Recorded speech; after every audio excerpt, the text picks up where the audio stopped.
Daily taste the daily. కూటమి ప్రభుత్వం కక్ష సాధింపు చర్యలతో డైవర్షన్ రాజకీయాలు చేస్తుందని మాజీ మంత్రి వెల్లంపల్లి శ్రీనివాస్ మండిపడ్డారు. నారావారి సారా నకిలీ మద్యం అమ్మే మీరు వైసీపీ నేతలపై ఆరోపణలు చేయడం ఏంటని ప్రశ్నించారు. టీడీపీలో ఏ క్యాడర్ లేని నాయకులు సైతం తమకు విమర్శించడం హాస్యాస్పదంగా ఉందంటున్న మాజీ మంత్రి వెల్లంపల్లి శ్రీనివాస్తో మా ప్రతినిధి సుమా ఫేస్ టు ఫేస్. ఈ రోజైతే సిట్ అధికారులు ఎక్స్చేంజ్ స్టేషన్ కి అయితే జోగి రమేష్ తీసుకొని రావడం అయితే జరిగింది. దీనికి సంబంధించి అయితే మాజీ మంత్రి వెల్లంపల్లి అయితే ఉన్నారు. సార్ చెప్పండి సార్, ఎలా చూస్తారు అసలుకి జోగి రమేష్ అరెస్ట్ని?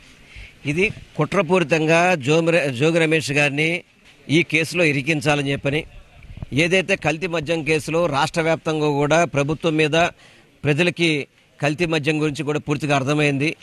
ఆ మరకను వైఎస్ఆర్ కాంగ్రెస్ పార్టీ వైపు తెప్పాలని చెప్పని కుట్ర చేయడం తప్ప ఇందులో జోగి రమేష్ గారికి ఎటువంటి సంబంధం లేదు. అంటే వాళ్ళ సందులో జనార్దన్ మాత్రాన జోగి రమేష్ పేరు చెప్తారా? మరి అదేవిధంగా చెప్పుకుంటే గనక మొన్న 2024 ఎన్నికల్లో ఏదైతే జయచంద్రారెడ్డి బీఫామ్ ఇస్తున్నప్పుడు అదే జనార్దన్ చంద్రబాబు గారును జయచంద్రారెడ్డి బీఫామ్ ఇస్తున్నప్పుడు మరి అదే జనార్దన్ ఆయనతో పాటు ఉన్నాడు కదా. అద్దేపల్లి జనార్దన్ కాదు, జయచంద్రారెడ్డి మరి ఆ పార్టీ నుంచి సస్పెండ్ చేసి వదిలేశారు తప్ప అతని మీద ఎందుకు పోలీసు విచారణ జరిపించట్లేదు?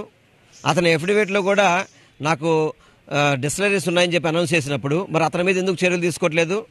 కేవలం ఈ కేసుని తప్పుదోవ పట్టించడానికి, ఇది తెలుగుదేశం పార్టీకి సంబంధం లేదు, వైఎస్ఆర్ కాంగ్రెస్ పార్టీ నాయకులు దీంట్లో ఉన్నారు అని చెప్పే విధంగా చెప్పాలని చెప్పి ఒక ఆలోచనతో వీళ్ళు ముందుకెళ్తున్నారు. అది కూడా ఈ రోజు ఎందుకు చేశారంటే, నిన్న ఏదో కాశీబొగ్గలో వెంకటేశ్వర గుళ్ళో 9 మంది చనిపోయారో ఆ కేసుని డైవర్షన్ చేసే విధంగా, ఆ కేసు గురించి రాష్ట్రంలో ఎవరు మాట్లాడకుండా ఉండే విధంగా ఉండాలని చెప్పి జోగి రమేష్ గారిని ఈరోజు హఠాత్తుగా 6 గంటలకి తీసుకురావడం జరిగింది. దీనికి సంబంధించి బుద్ధా వెంకన్న డైవర్షన్ పాలిటిక్స్ చేసేది మీరు, దేవుడు ముందు కనకదుర్గమ్మ వారి ముందు ప్రామిస్ చేశారు, అందుకనే అమ్మవారే 2 రోజులు తనకు శిక్ష విధించిందంటూ కూడా బుద్ధా వెంకన్న ప్రెస్ మీట్ చెప్పి మాట్లాడారు.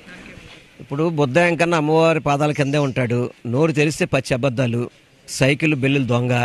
అతని గురించి మనం మాట్లాడతామా? మా విలువ తగ్గించుకో. ఎందుకంటే తెలుగుదేశంలో అతను ఉనికి లేదు. ఈరోజు చంద్రబాబు నాయుడు, లోకేష్ కనీసం గేట్ లోపలికి కూడా బయటికి రప్పించుకునే పరిస్థితి లేదు. ఏదో విధంగా అతను దీనికోసం ఫోకస్ అవ్వాలి, నేను చంద్రబాబు దగ్గర లోకేష్ దగ్గర పదవులు తీసుకోవాలని చెప్పని పిచ్చి మాట్లాడుతున్నాడు తప్ప ఏదైతే బొద్దాంకన్న మాట్లాడినా కూడా పచ్చి అబద్ధాలు. బొద్దాంకన్న మాటలకి విలువలు లేవు, విశ్వాసత లేదని మాత్రం మీ అందరూ తెలియదు. సిట్ అధికారులు కూడా అతని నేమ్ ఉండటం వల్ల విచారణలో కూడా అద్దే జగన్నాథరావు చెప్పడం వల్లే మేము అరెస్ట్ చేశామంటూ కూడా సిట్ అధికారులు అయితే చెప్తున్నారు. దాని మీద మీరు? ఇప్పుడు అద్దేపల్లి జనార్దన్ మీరందరూ కూడా వీడియో విన్నారు, ఫారెన్ నుంచి ఒక వీడియో రిలీజ్ చేశారు.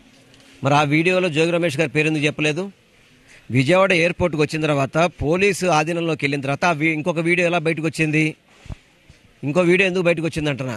ఇదన్నీ కూడా ఏదైతే ఈ ప్రభుత్వం కుట్రపూరితంగా జోగి రమేష్ గారిని ఇరికించి ద్వారా ఈ కల్తీ మద్యమంలో వైఎస్ఆర్ కాంగ్రెస్ పార్టీని ఏదో చేర్చాలని చెప్పని, వైఎస్ఆర్సీపీ నాయకులు దీంట్లో ఉన్నారని చెప్పాలని ప్రయత్నం చేస్తుంది తప్ప ఎక్కడ కూడా ఇందులో వాస్తవం లేదు.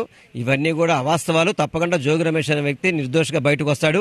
ఈ కల్తీ మద్యంలో ఉన్నదంతా కూడా తెలుగుదేశంలో ఉన్న నాయకులు అని చెప్పని ప్రజలందరికీ కూడా తెలుసు. సరే, మీ పార్టీ వైపు నుంచి కానీ జోగి రమేష్కి ఎలాంటి సపోర్ట్ ఉండబోతుంది సార్? పూర్తిగా మద్దతు ఉంటుంది. వైఎస్ఆర్ కాంగ్రెస్ పార్టీ వారికి, వారి కుటుంబానికి అండగా ఉంటుంది. కూటమి ప్రభుత్వం ఏమి చేసినా కానీ ఎదుర్కోవడానికి మేము సిద్ధంగా ఉన్నాం. వారి కుటుంబం కూడా అదేవిధంగా స్ట్రాంగ్గా ఉన్నారు. జగన్మోహన్ రెడ్డి గారి దగ్గర నుంచి చిన్న సైజు నాయకుల దాకా ప్రతి ఒక్కళ్ళం కూడా మేము జోగి రమేష్ గారి కుటుంబానికి, వారికి అండగా ఉంటామని మాత్రం మీ ద్వారా తెలియపరచుకుంటాం.